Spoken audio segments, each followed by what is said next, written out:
مضل له ومن يضلل فلا هادي له أشهد أن لا إله إلا الله وحده لا شريك له وأشهد أن محمدا عبده ورسوله وصفيه وخليله بلغ الرسالة وأدى الأمانة ونصح الأمة وكشف الله تعالى به الغمة حتى أتاه من ربه اليقين يا أيها الذين آمنوا اتقوا الله حق تقاته ولا تموتن إلا وأنتم مسلمون يا أيها الذين آمنوا اتقوا الله وقولوا قولا سديدا يصلح لكم أعمالكم ويغفر لكم ذنوبكم ومن يطع الله ورسوله فقد فاز فوزا عظيما أما بعد فإن أصدق الحديث كتاب الله وخير الهدي هدي محمد صلى الله عليه وسلم وشر الأمور محدثاتها فإن كل محدثة بدعة وكل بدعة ضلالة وكل ضلالة في النار والعياذ بالله. Hadirin wal hadirat, para ikhwah, para asatidah yang dirahmati oleh Allah Subhanahu wa taala. Alhamdulillah, kita senantiasa bersyukur kepada Allah Azza wa Jal atas limpahan nikmat dan karunia-Nya hingga pada subuh kali ini kembali Allah Subhanahu wa taala membangunkan hati-hati kita, membangunkan jiwa-jiwa kita dari tidur yang sangat enak, tidur yang sangat lelap, sehingga kita diperintahkan kembali untuk beribadah kepada Allah Subhanahu wa taala. Maka di antara kebiasaan para salafus saleh, para ulama, para sahabat ridwanullahi alaihim, bahkan di antara mereka para sahabat, di antaranya sahabat Umar ibn Khattab radhiyallahu taala anhu, beliau dikenal orang yang sangat kekar, sangat namanya orang yang disegani pada zaman itu. Bahkan Nabi sallallahu alaihi wasallam idza salaka Umar fajjan fasalaka asyaitanu fajjan akhar. Ketika Umar melewati suatu jalan, maka syaitan mengambil jalan yang lain, saking takutnya syaitan kepada Umar bin Khattab radhiyallahu taala anhu. Dan Umar radhiyallahu taala anhu orang yang paling berani, paling pertama, dia selalu di saf terdepan, baik ketika perang atau ketika Nabi Shallallahu Alaihi Wasallam melaksanakan safar dalam dakwanya. Siapa yang menentang dakwah Nabi Shallallahu Alaihi Wasallam, maka saya yang paling pertama akan memeranginya. Umirtu an uqatilan nas, saya diperintahkan untuk memerangi manusia hatta yashhadu an la ilaha illallah wa anna muhammadar rasulullah, sampai mereka bersyahadat, berikrar dan menerima dakwah yang mulia ini. Makanya Umar bin Khattab radhiyallahu taala anhu, meskipun seperti itu, diketahui orang yang sangat disegani di kaumnya, sangat pemberani dan paling terdepan ketika Nabi sallallahu alaihi wasallam berdakwah, makanya beliau dijuluki fursanun bin nahar wa ruhbanun fil lail. Dia ibarat singa di pagi harinya, di siang harinya, akan tetapi di malam harinya dia ruhban fil lail. Dia menghidupkan malam-malamnya. Maka tentu sudah sepantasnya kita sebagai seorang muslim, para jamaah yang dirahmati Allah Subhanahu wa taala, senantiasa menghidupkan malam-malam kita. Kita ini memiliki banyak sekali permintaan kepada Allah Subhanahu wa taala. Mungkin berbuku-buku kalau kita ingin menuliskan apa saja permintaan kita kepada Allah Tabarakar Rahman. Akan tetapi Allah Subhanahu wa taala turun di sepertiga malamnya, kemudian mencari siapa di antara hambanya yang memohonkan ampun kepada aku, maka niscaya aku akan ampuni, dan siapa yang meminta kepada aku, maka akan aku penuhi permintaannya. Maka jadikanlah waktu-waktu kita, terkhusus di malam-malam hari, kita menghidupkannya, membangunkan keluarga kita, anak, istri dan seterusnya, untuk menghidupkan malam kita dengan melaksanakan ketaatan kepada Allah Subhanahu wa taala. Hadirin para asatidah dan para ikhwah yang dimuliakan oleh Allah Subhanahu wa taala, alhamdulillah kita sangat berbahagia subuh hari ini juga dibersamai oleh Ustadz As'ad hafizahullah, Masya Allah, membersamai kita pada subuh kali ini. Dan saya ingin mengamalkan hadis Nabi Shallallahu Alaihi Wasallam, "Man lam yashkurin nas, lam yashkurillah." Barang siapa yang belum pandai berterima kasih kepada manusia, maka sesungguhnya beliau belum pandai untuk berterima kasih dan bersyukur kepada Allah. Oleh karenanya saya banyak mentahniah kepada asatidzah yang memberikan kembali kami kesempatan untuk melaksanakan agenda dakwah di Kabupaten Wajo ini. Alhamdulillah, meskipun sudah pernah kami laksanakan, tapi adwamu hawa iqal, ya, kita diperintahkan untuk berdawam dengan amalan-amalan soleh, dan meskipun amalan soleh itu sedikit, ya, sebagaimana yang pernah kita sebutkan. Hadirin para asatidzah dan para ikhwat yang dimuliakan oleh Allah Subhanahu wa taala, maka pada subuh kali ini kita kembali bermajlis dan duduk di antara rumah-rumah Allah Subhanahu wa taala, sebagaimana kata Nabi sallallahu alaihi wasallam, majtama'a qaumun fi baitin min buyutillah yatluna kitaballah wa yatadarasunahu fima bainahum illa nazalat alaihimus sakinah wa ghasyiyatuhumur rahmah wa haffathumul malaikah wa dzakarahumullahu fi man indah. Hadis yang sangat sering disebutkan, ya, tidaklah satu kaum berkumpul di rumah di antara rumah-rumah Allah Subhanahu wa taala, kemudian mereka membaca ayat-ayat Allah, kemudian menyebutkan fawaid-fawaidnya, kemudian saling mempelajari, saling mengajarkannya, kecuali Allah akan menurunkan as-sakinah. Makanya orang kalau duduk di majelis ilmu, ya, maka akan datang ketenangan padanya. Kalaulah kita di dunia ini hidup dengan begitu banyak masalah, begitu banyak problematika, coba kita hari dalam majelis ilmu, maka Allah akan meneguhkan hati kita, kemudian Allah Subhanahu wa taala akan menenteramkan hati kita.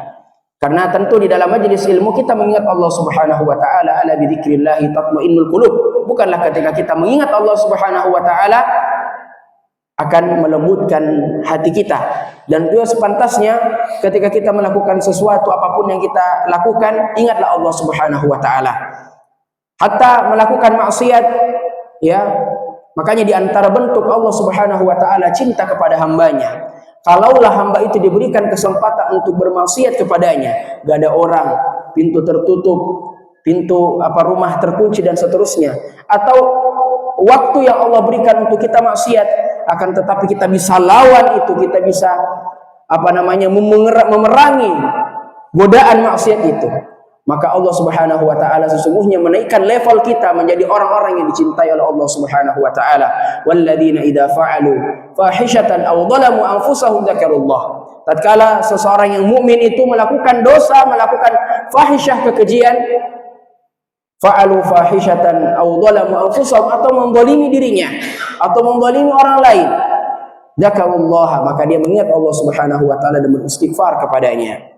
Fastaghfiru li dzunubihim wa man yaghfiru dzunuba illa Allah, karena kita percaya tidak ada yang dapat mengampuni dosa-dosa kita. Bahkan kata Allah Subhanahu wa taala dalam hadis qudsinya, meskipun kita datang dengan dosa yang bergunung-gunung, kita ini manusia. Hatta kita seorang pelajar, hatta kita seorang penuntut ilmu syar'i, hatta kita seorang pendakwah, dai dan seterusnya. Tapi ingat, kaidah kita adalah manusia. Pasti kita akan melakukan dosa apapun itu.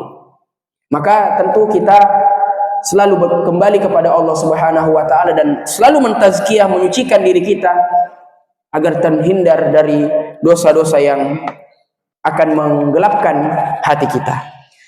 Hadirin para jamaah sekalian yang dirahmati Allah Subhanahu wa taala, semalam kami dihubungi kembali untuk mengisi kajian kita pada subuh kali ini, dan kami ingin menyebutkan beberapa kisah dan beberapa fawaid bagaimana perjuangan para sahabat, perjuangan para anbiya dalam menegakkan dakwah. Dan sudah kita ketahui bahwa dakwah adalah di antara amalan yang sangat luar biasa, di antara tanggung jawab yang sangat luar biasa yang ditekuni oleh seorang dai. Makanya kita di Wahdah Islamiyah punya banyak tagline, ilmu, amal, dan dakwah. Ketika kita sudah tarbiyah, belajar dari marhala-marhala yang sudah kita lewati, maka sebelum kita dakwah, tugas kita untuk mengamalkan. Jadi urutannya ilmu, amal, dakwah. Setelah kita berilmu, ya, setelah kita belajar menuntut ilmu di tarbiyah dan seterusnya, hendaknya untuk kita berusaha untuk mengamalkan, ya. Tapi jangan dijadikan sebagai patokan, saya tidak mau dakwah kalau saya tidak mau dakwah karena saya masih pendosa, saya tidak mau dakwah karena saya belum amalkan. Tidak. Tidak menjadi patokan seseorang kalau mau berdakwah harus semuanya diamalkan. Karena ada sesuatu yang mungkin bagi kita belum mampu untuk kita laksanakan. Contoh misalnya haji. Ya, haji. Saya tidak mau ceramah tentang haji karena sebelum haji. Nggak bisa. Karena haji itu kewajiban, tapi ya, man istata'a ilaihi sabila. Bagi yang diberikan kemampuan oleh Allah Subhanahu wa taala. Atau saya tidak mau dakwah tentang ini, saya tidak mau melaksanakan amal ma'ruf nahi mungkar karena saya belum melaksanakannya, tidak. Tapi kalaulah kita mampu untuk melaksanakannya, maka terlebih dahulu berangkat dari diri kita ini dan juga para orang-orang di sekitar kita untuk melaksanakan kebaikan, dakwah dan seterusnya. Maka hadirin yang dirahmati Allah Subhanahu wa taala, maka dakwah adalah sebuah amalan soleh yang sangat luar biasa pahalanya. Dengan dakwah muncullah amal jariyah. Dengan dakwah akan ada pahala yang terus mengalir. Ya. Setiap huruf yang kita sebutkan, setiap hadis yang kita sebutkan, setiap ayat-ayat Al-Quran yang kita sebutkan, kemudian kita sampaikan kepada orang-orang yang mungkin belum pernah mengaji, belum pernah sholat, belum pernah melaksanakan amalan soleh, kemudian terketuk di hatinya untuk melaksanakan amalan soleh itu, melangsungkan amalan soleh itu, maka ketahuilah setiap pahala yang dia lakukan juga mengalir kepada kita. Hatta kita sudah wafat, tapi ada yang pernah kita ajarkan dan yang mengetuk hatinya itu adalah hadis atau ayat yang kita sampaikan. Contoh sederhana misalnya tahsin. Jadi jangan pernah kita remehkan itu dirosa, tahsin, tarbiyah yang lainnya. Boleh jadi dengan itulah yang mengetuk hati saudara kita, hati orang-orang di luar sana untuk kemudian kembali kepada Allah Subhanahu wa taala. Maka juga kami sampaikan bagi para orang tua, usahakan kitalah yang paling pertama mengajarkan Al-Quran kepada anak kita.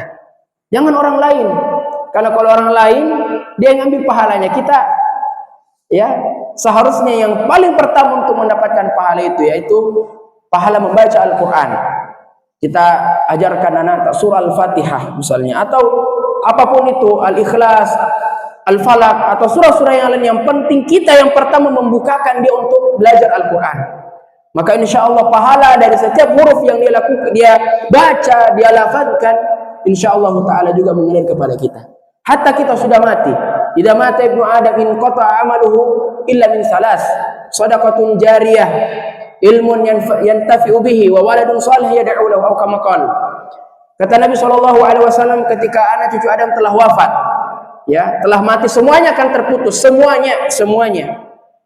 Amalan kita lagi tidak bermanfaat dan seterusnya. Ya, maka juga pernah kami sampaikan bahwa adakah itu setan-setan yang bergentayangan setiap di malam Jumat, ya, kemudian mengganggu manusia, kemudian ini, kemudian itu. Ini adalah kami sampaikan, ini adalah jebakan-jebakan syaitan untuk menakut-nakuti manusia supaya tidak beramal. Bangun jam 3 atau jam 2 subuh, mau qiyamul lail, masya Allah, tapi pasnya sampai di kamar mandi kayak ada ketuk-ketuk pintunya, akhirnya tidak jadi lagi. Keluar dari kamar mandi merinding bulu-bulunya di belakang, tidak mau sholat. Ini diantara jebakan-jebakan syaitan untuk seorang manusia tidak melakukan amalan. Hatta dia sudah masuk pada amalan tersebut, tapi ada godaan-godaan yang begitu besar, akhirnya seorang hamba itu tidak melakukan amalan kebaikan tersebut. Ya, jadi kalaulah manusia yang wafat kemudian dihidupkan oleh Allah Subhanahu wa taala, maka niscaya dia kembali di dunia ini untuk beramal soleh. Karena di antara lobi-lobi orang yang masuk ke dalam neraka, dia lobi para penjaga neraka. Kemudian dia lobi lagi ke malaikat, kemudian dia lobi lagi kepada Allah, minta untuk dikeluarkan. Hanya satu tujuan mereka untuk dikeluarkan, untuk beramal soleh. Untuk beramal soleh, tidak ada yang lain, pasti tidak ada, bukan ingin mengganggu manusia. Kan sama aja kalau dia dihidupkan kemudian buat lagi perkara, buat lagi maksiat, ini salah. Jadi tentu kita harus berlindung kepada Allah Subhanahu wa taala agar melindungi kita dari setiap godaan-godaan syaitan yang selalu mendatangi kita semua. Kita akan menyebutkan kisah tentang dakwah Nabi Nuh alaihi salatu wassalam di waktu yang singkat ini. Allah mengatakan, walaqad arsalna nuhan ila qaumihi faqala ya qaumi ibudullaha ma lakum min ilahin ghairuh inni akhafu alaikum adaba yaumin adzim. Allah berfirman dalam surah Al-A'raf, walaqad arsalna nuhan, sesungguhnya kami telah mengutus Nuh alaihi salatu wassalam kepada kaumnya. Maka setiap nabi dan setiap rasul memiliki kaum untuk dia dakwahi. Kaum Nabi Lut, ya, dan setiap kaum dari para nabi itu luar biasa maksiatnya. Jenis kemaksiatan, ya, yang mereka lakukan itu sangat luar biasa. Ya, contoh misalnya Nabi Lut alaihi salatu wassalam diberikan tugas dakwah kepada kaum yang menyukai sesama jenis, ya, menyukai sesama jenis.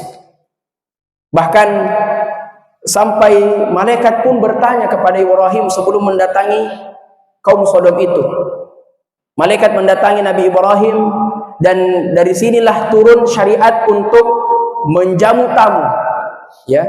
Padahal malaikat Jibril alaihi salatu wassalam datang dengan wujud manusia. Ibrahim ketika itu didatangi oleh seorang malaikat, ya, masih wujud malaikat seperti itu. Kemudian dalam wujud manusia, kemudian dia menyampaikan, wahai Ibrahim, saya dapat wahyu dari Allah untuk membinasakan kaum Sodom. Bagaimana menurutmu wahai Ibrahim? Kemudian Ibrahim mengatakan, jangan dulu, tahan. Mungkin di antara mereka sebentar lagi akan ada yang bertobat. Tahan dulu, mungkin di antara mereka ada yang ingin kembali kepada Allah. Tapi Nabi Jibril alaihi salatu wassalam, ini sudah ketentuan dari Allah. Ini sudah perintah langsung dari Allah Subhanahu wa taala untuk saya mendatanginya, untuk saya membinasakannya. Ya Ibrahim, a'ridan hada, kau berpaling dari ini ya Ibrahim, ini ketentuan dari Allah Subhanahu wa taala. Dan kalau malaikat sudah diberikan perintah, tidak ada kata tunda, tidak ada nanti, tidak ada. Sebagaimana la ya'sunallaha ma amarahum wa yaf'aluna ma yu'marun. Ini malaikat, sifatnya malaikat la ya'sunallah, tidak pernah bermaksiat kepada Allah. Tugas mereka hanya tasbih, tahmid, tahlil, takbir, berzikir kepada Allah. Ma amarahum wa yaf'aluna ma yu'marun. Maka Ibrahim ketika itu, maka turunlah syariat atau ayat tentang menjamu tamu. Makanya disebutkan Ibrahim faragha ila ahlihi fajaa bi'ijli samin. Dalam Al-Qur'an disebutkan ketika datang ini Jibril alaihi salatu wassalam, kemudian beliau Ibrahim karena dia tahu ini tamu ini. Faragha ila ahlihi, dia berlari. Faragha adalah lari kecil, ya, lari-lari kecil bisur'ah, cepat. Lari-lari yang tidak terdengar suara larinya tapi cepat larinya. Kenapa dia lari? Beliau bersegera untuk menjamu tamu tersebut, ya. Faja'a bi'ijli samin, dia datang dengan daging kambing, ya. Masya Allah. Jadi ini diantara sunnah juga kalau ada tamu. Karena di sini disebutkan faragha ila ahli, langsung Nabi Ibrahim lari. Ini diantara fawaid, ya. Kalau ada tamu datang di rumah kita, jangan lagi ditanya, mungkin makan apa Ustaz, mungkin makan ini, ya. Ustaz kan biasa sudah dijamukan tapi tidak makan, mungkin dia tidak suka. Makanya diantaranya, ya, di rumah kita, kalau bisa di rumah kita selalu ada persediaan. Makanan apapun itu, ya.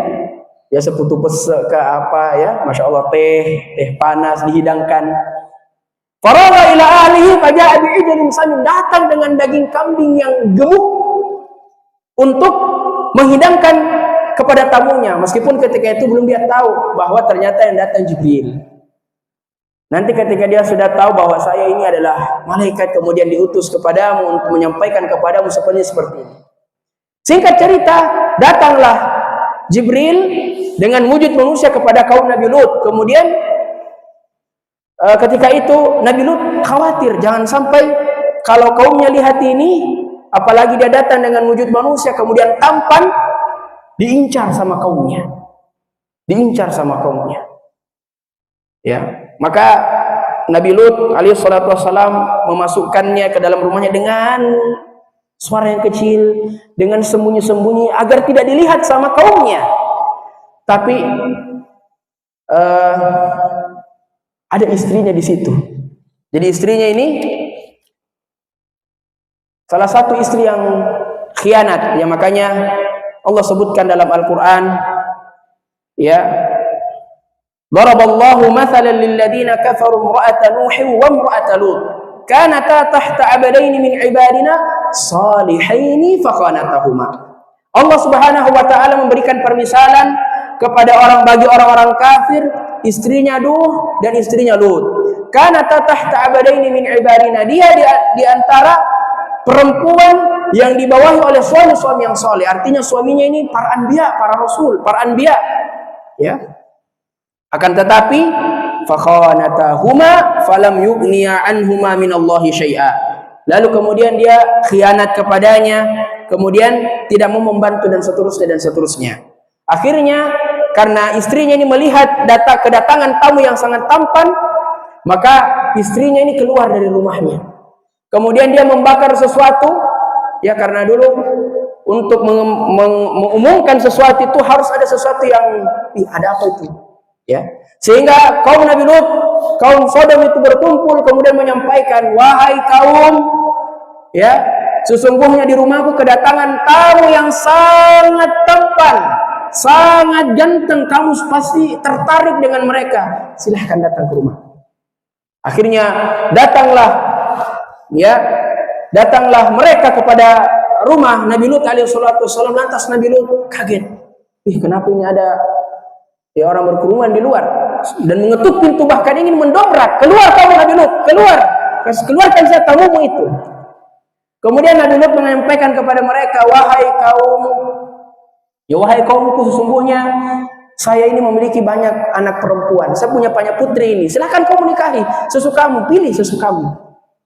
Tapi kaum mereka mengatakan, saya tidak mau, saya hanya mau ini. Tamunya dia tunjuk, yaitu malaikat Jibril alaihi salatu wassalam. Kemudian setelah itu berlangsung, maka malaikat Jibril mengatakan kepada Nabi Lut, ya wahai Lut, siap-siap sebentar, silahkan kau tinggalkan kampungmu, bawa anak-anakmu yang beriman, kecuali jangan istrimu. Dan jangan kau sampaikan kepada istrimu bahwa engkau akan meninggalkan kaummu ini. Ya, lantas Nabi Lut menyampaikan bahwa ya semoga Allah memberikan dia cahaya untuk kembali taubat kepada Allah Subhanahu wa taala. Akan tetapi malaikat Jibril tidak mau memberikan lagi kesempatan. Sehingga makanya disebutkan kalau sebelum waktu subuh berangkat, tinggalkan kampungmu. Alaysa subuhu biqarib? Kemudian Lut mengatakan, bukankah waktu subuh sudah dekat? Cepat. Maka ketika Nabi Lut dan anak-anaknya yang beriman kepadanya, yang mengikuti petunjuknya, jalan, wasiat Jibril kepada dia, kalaulah engkau mendengarkan teriakan-teriakan panggilan dan seterusnya, jangan engkau balik. Jalan saja, biar istrimu juga teriak, jalan saja, jalan. Maka berlangsunglah azab, ya. Diangkat kaumnya itu, kaum Sodom diangkat ke langit tinggi. Bahkan disebutkan dalam sebuah riwayat, bahkan penduduk langit juga mendengarkan suara kambing, peternakan mereka. Kemudian setelah itu dibalik, kemudian diazablah oleh Allah Subhanahu wa taala. Wal iyadu billah. Maka di antara hukuman bagi mereka yang melakukan LGBT itu diangkat atau disuruh naik ke gedung yang paling tinggi di tempatnya. Kemudian ketika turun, diturunkan, dilempar ke bawah, ada orang yang melempari batu. Sebagaimana ketika diadab kaum Nabi Lut, setelah dia diturunkan lagi batu. Ini luar biasa adabnya. Ya, tapi ala kulli hal, ya, Semoga Allah Subhanahu wa taala menjaga keluarga kita dari sifat-sifat yang seperti LGBT dan seterusnya. Kemudian kisah Nabi Nuh alaihi salatu wassalam ila qaumihim faqala ya qaumi ibudullah, wahai kaumku sembahlah Allah Subhanahu wa taala. Ma lakum min ilahin ghairu inni akhafu alaikum adzab yaumin azim. Sesungguhnya saya takut kepada kalian, khawatir kepada kalian, kalian akan diberikan azab yang sangat pedih di kemudian hari. Ya. Dan jarak antara Nabi Adam dan Nuh asyaratu qurun, ya 10 generasi. Saya tidak tahu berapa satu generasi berapa tahun, akan tetapi disebutkan oleh Imam Abdullah bin Abbas radhiyallahu taala an, kana baina Adam wa Nuhin asyaratu qurunin. Sesungguhnya jarak antara Adam dan Nuh itu 10 generasi. Kenapa kita sebutkan Adam alaihi salatu wassalam? Karena di zaman Nabi Adam itu belum ada kemaksiatan yang seperti syirik, tidak ada. Yang di zaman Nabi Adam alaihi salatu wassalam hanya pembunuhan pertama di muka bumi ini, Qabil dan Habil. Qabil membunuh Habil, sebagaimana Allah mengatakan watlu alaihim naba abanai Adam bil haqq idh qarraba qurbanan fatuqbila min ahadihima wa lam yutaqabbal minal akhar qala inni la'aqtulannak. Allah mengatakan sesungguhnya bacakanlah kepada mereka dua seorang hamba, Qabil dan Habil. Watlu alaihim naba abanai, anaknya Adam, bil haqqi idh qarraba qurbanan, disuruh berkurban, disuruh memberikan persembahan kepada Allah Subhanahu wa taala. Idh qarraba qurbanan fatuqbila min ahadihima, setelah dia disuruh untuk mempersembahkan sesuatu kepada Allah, di antara keduanya diterima. Punyanya Habil diterima, Qabil enggak diterima. Ya. Fatuqbila min ahadihima wa lam yutaqabbal minal akhar, yang tidak diterima ini hasad. Yang tidak diterima persembahannya hasad. La aqtulannak. Yang hasad mengatakan kepada Habil bahwa saya akan bunuh engkau. Jadi kemaksiatan yang terjadi di zaman Nabi Adam hanya pembunuhan. Adapun ya mungkin ada perampokan, penculikan, tapi nggak disebutkan, dan Allah belum mengutus Nabi karena Allah Subhanahu wa taala mengutus Nabi ketika adanya kesyirikan terjadi. Ya maka Allah barulah mulai mengutus Rasul di zaman Nabi Nuh alaihi salatu wassalam. Sebagaimana disebutkan dalam surah Nuh, wa qalu la tadarunna alihatakum wa la tadarunna waddaw wa la suwa'a wa la yaghutsa wa ya'uqa wa nasra. Dan dikatakan kepada mereka, jangan sekali-kali engkau meninggalkan keyakinan kita, Tuhan-Tuhan. Jadi sebenarnya orang-orang kafir juga memotivasi umatnya untuk tetap pada jalan yang seperti itu. Sebagaimana kaum Quraisy mengatakan, isbiru ala alihatikum, ya bersabarlah dengan apa yang alihah kalian. Wala la tadarunna wadda wala suwa'a wala yaghutsa wa ya'uqa wa nasra. Ini juga menunjukkan pentingnya untuk kita dakwah tauhid, mendakwahkan apa itu keesaan Allah Subhanahu wa taala dan mengajak mereka kepada Allah Subhanahu wa taala. Disebutkan 5 orang yang saleh. Waddaw, wad, suwa, yaghutz, ya'uq, nasra. Ya. Jangan engkau pernah meninggalkan 5 orang yang saleh ini. 5 sesembahan mereka. Saya ulangi, waddan, wad, suwa, yaghutz, ya'uq, nasra. Ini adalah orang-orang yang saleh yang hidup di zaman Nabi Nuh alaihi salatu wassalam. Mereka saling berwasiat untuk tidak meninggalkan 5 orang ini, untuk kembali mereka sembah. Dan orang yang kita sebutkan tadi adalah orang-orang yang saleh, sebagaimana disebutkan oleh Imam Bukhari rahimahullah dalam tafsirnya, yang diriwayatkan oleh Imam Ibnu Abbas, asma'u rijalin salihin min qaumi Nuhin falamma halaku auha asyaitanu ila qaumihim animsibu ila majalisihim allati kanu yajlisuna fiha. Jadi 5 orang saleh ini dulunya hidup di zaman Nabi Nuh. Mereka sering berdakwah, mereka sering ya menyebarkan kebaikan di antara mereka. Akan tetapi falamma halaku, ketika mereka wafat, falamma halaku auha syaitanu ila qaumihim. Kemudian syaitan menggoda mereka, mulai menggoda mereka. Ini kan orang saleh dulu, kau coba buatkan gambar atau patung. Niatnya orang-orang ketika itu membuat bangunan itu supaya motivasi mereka beribadah. Ya kadang kita kalau ada ustadz, ya ustadz contoh misalnya, Kadang kita takut-takut melakukan mukhalafat, ya, karena kita menjaga wibawa kita di depan ustaz ini kita masa kita begini, ya. Ini sama dengan mereka. Supaya menjaga motivasi mereka beribadah, mereka membuat bangunan. Nah, lima orang ini buatkan patung. Falamma halaku awha syaitan, sebenarnya bukan hanya untuk disembah, tapi untuk apa? Memotivasi mereka beribadah. Kalau dia lihat ini mukanya dan langsung dia langsung apanya? Salat. Dia langsung hilang futurnya dan seterusnya. Ya. Falamma halaku, akan tetapi ketika kaum ini telah wafat, datang generasi ketiga, datang generasi kedua. Generasi kedua ini digoda oleh syaitan. Ini patung dibuat ini bukan untuk motivasi ibadah kalian, tapi untuk disembah. Digoda. Akhirnya patung itu pun disembah oleh mereka, dan situlah terjadi kesyirikan yang pertama. Kesyirikan.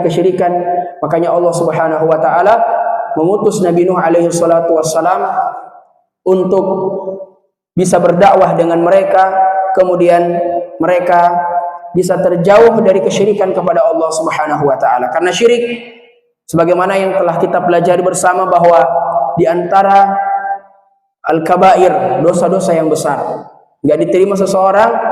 Innallaha la yaghfiru an yushraka bihi wa yaghfiru ma duna dzalika liman yasha. Allah mengatakan dalam Al-Qur'an, sesungguhnya Allah Subhanahu wa taala tidak akan mengampuni dosa-dosa kesyirikan. Yang menduakan Allah Subhanahu wa taala, menggandakan Allah Subhanahu wa taala. Ya. Wa yaghfiru ma duna dzalika liman yasha. Dan dosa syirik ini dosa besar, maka dia harus bertobat kepada Allah Subhanahu wa taala. Ini sudah biasa dibahas. Maka kembali kita ingatkan bahwa jangan sampai kita berbuat syirik kepada Allah Subhanahu wa taala. Hatta kita ustaz, hatta kita dai, kita juga harus terhindar dari syirik, ya, syirik kecil, riya dan sum'ah. Suka menyombongkan diri dan seterusnya. Kita ini ustadz, ya, masya Allah. Kita ini dai, bukan artis. Kalau artis bolehlah kalau luar biasa, tapi artinya mubah dan sesuatu yang lumrah di masyarakat. Tapi kalau ustadz yang mengajak kepada akhirat seperti itu, ya tentu sangat disayangkan. Oleh karenanya kita sebagai seorang dai kemudian yang mengajak kepada Allah Subhanahu wa taala, tentu kita harus selalu menjaga niat kita, kemudian menjaga amalan-amalan soleh kita, ya. Maka seorang yang mengajak kepada Allah Subhanahu wa taala atau seseorang itu harus memiliki amalan sir, amalan yang tidak diketahui oleh orang lain, ya, entah sedekah dan seterusnya. Ada kisah nyata, jamaah yang dirahmati Allah Subhanahu wa taala, seseorang yang diwafatkan di Masjidil Haram. Orang ini seorang dokter, memiliki banyak, masya Allah, memiliki banyak harta dan seterusnya. Akan tetapi dia selalu mensirkan atau menyembunyikan amalan-amalannya itu. Karena ditanya, kenapa ini bapak bisa-bisanya wafat di sini, masya Allah? Karena kan disebutkan dalam riwayat seperti dia jihad fisabilillah tatkala dia wafat di sana. Maka ditanya apa? Ditanya istrinya apa amalan-amalan ini bapak, sehingga masya Allah, ya, wala nuzaki Allah ya ahad, atau ya, kita mendoakan semoga di husnul khatimah dan dimasukkan dalam surga. Apa yang bisa membuat bapak ini wafat di sana? Bilang, saya tidak pernah tahu, karena saya juga, hatta istrinya pun tidak tahu apa amalannya. Tapi kadang dia catat. Akhirnya dia catat, dia buka bukunya, ternyata dia berwasiat seperti ini, bilang, tolong dilanjutkan amalan ini, sedekah ke fakir miskin. Kemudian dia bilang, ada itu di tempat ini orang yang tidak mampu, minta tolong dikasih itu uang selalu sekian-sekian. Setiap bulan dia selalu bersedekah sampai kepada orang tuanya, sampai masalah sabunnya pun dia yang belikan. Kan kadang orang-orang itu hanya mungkin membelikan peralatan dapurnya atau peralatan makannya. Tapi ini luar biasa, dia menyembunyikan amalan yang sangat mulia ini, ya, sangat luar biasa ini, sampai kepada orang tuanya. Masya Allah. Maka hadirin yang dirahmati Allah Subhanahu wa taala, tentu kita harus memiliki amalan sir. Amalan yang majhul, enggak ditahu sama orang. Enggak perlu orang tahu kita. Hanya cukup Allah sudah tahu, maka selesai persoalan. Enggak usah lagi saya kemarin itu begini saya. Lah. Jadi tentu dari sini kita harus menjaga niat-niat kita dalam dakwah. Kemudian sampaikanlah apa yang kita bisa sampaikan kepada manusia. Ya. Sampaikan kepada mereka apapun yang kita punya. Karena kita sampaikan tadi, dakwah ini adalah kebaikan yang sangat luar biasa dan mengalahkan kebaikan-kebaikan yang lainnya. Kalaulah kita mungkin bisa bersedekah dengan makanan, ittaqun nar walau bisyikki tamar. Ya, takutlah kalian, berlindunglah kalian dari neraka walaupun itu sepotong kurma. Tapi kita nggak punya kurma, ya. Kita mungkin nggak punya makanan banyak untuk berbagi kepada saudara kita, tapi cukuplah kita selalu memberikan mereka nasihat. Kita selalu memberikan mereka kebaikan-kebaikan yang bisa kita sampaikan.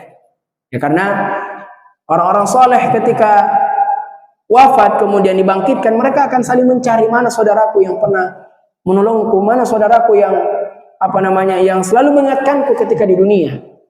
Ya. Dan hendaknya kita sebagai seorang dai harus selalu semangat untuk menyampaikan dakwah ini. Gak boleh jangan sampai kita futur, jangan sampai kita malas. Dakwah ini bukan sesuatu yang ingin dimain-mainkan. Hari ini kita kajian, besok nggak kajian. Futur ansat. Ya, kita dakwah ini bukan main, ibadah ini bukan main-main. Hari ini kita sholat, besok tidak sholat. Hari ini kita mungkin melakukan amalan soleh, besok futur. Nggak bisa seperti itu.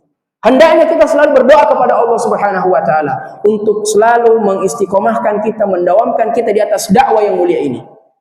Apapun yang kita bisa sampaikan, selalu kita sampaikan kepada orang-orang. Karena sebagaimana kita sebutkan bahwa ini adalah yang mengundang kesempatan-kesempatan jariah dari kita.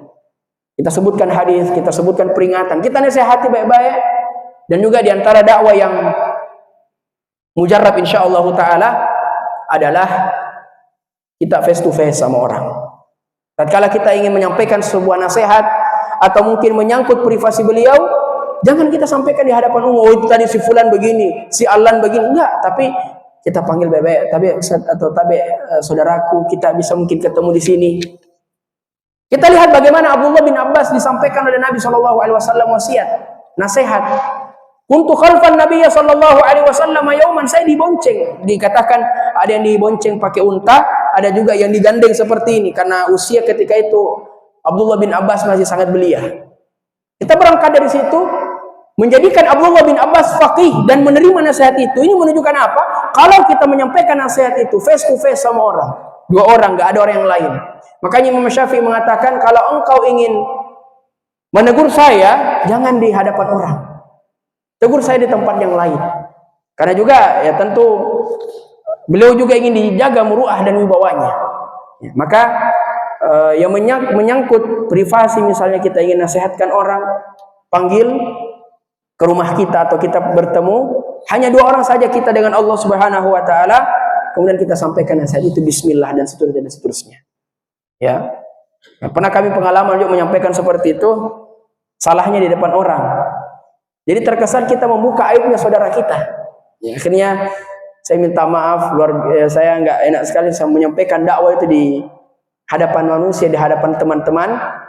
Ya, alhamdulillah dari situ kami pun belajar. Oh, kalau ingin menyampaikan nasihat yang sifatnya pribadi, ya karena pasti biasanya kita didatangi beberapa orang. Ustadz, saya mau bertanya, Ustadz bagaimana, Ustadz begini. Maka kalau itu menyangkut privasi, kita sampaikan, jaga privasi, sampaikan pertanyaannya.